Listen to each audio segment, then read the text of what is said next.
इनका हाल भी फिरौनियों और इनसे पहले लोगों का सा होगा जिन्होंने हमारी आयतों की तकजीब की थी, तो अल्लाह ने उनको उनके गुनाहों के सबब अजाब में पकड़ लिया था, और अल्लाह सख्त अजाब करने वाला है।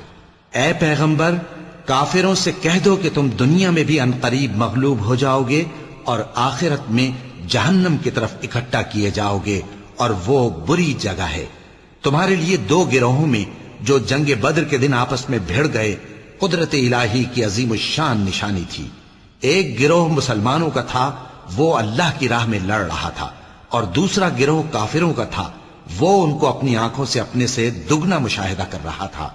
और अल्लाह अपनी नुसरत से जिसको चाहता है मदद देता है। जो अहले बसारत हैं उनके लिए इस वाक़े में बड़ी इबरत है। लोगों को उनकी ख्वाहिशों की चीजें यानी औरतें और बेटे और सोने और चांदी के बड़े बड़े ढेर और निशान लगे हुए घोड़े और मवेशी और खेती बड़ी जीनतदार मालूम होती हैं, मगर ये सब दुनिया ही की जिंदगी के सामान हैं और अल्लाह के पास बहुत अच्छा ठिकाना है।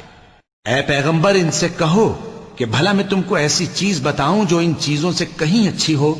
सुनो, जो लोग परहेजगार हैं उनके लिए अल्लाह के यहां बागात बहिश्त हैं, जिनके नीचे नहरें बह रही हैं, उनमें वो हमेशा रहेंगे, और पाकीज़ा बीवियां हैं, और सबसे बढ़कर अल्लाह की खुशनूदी।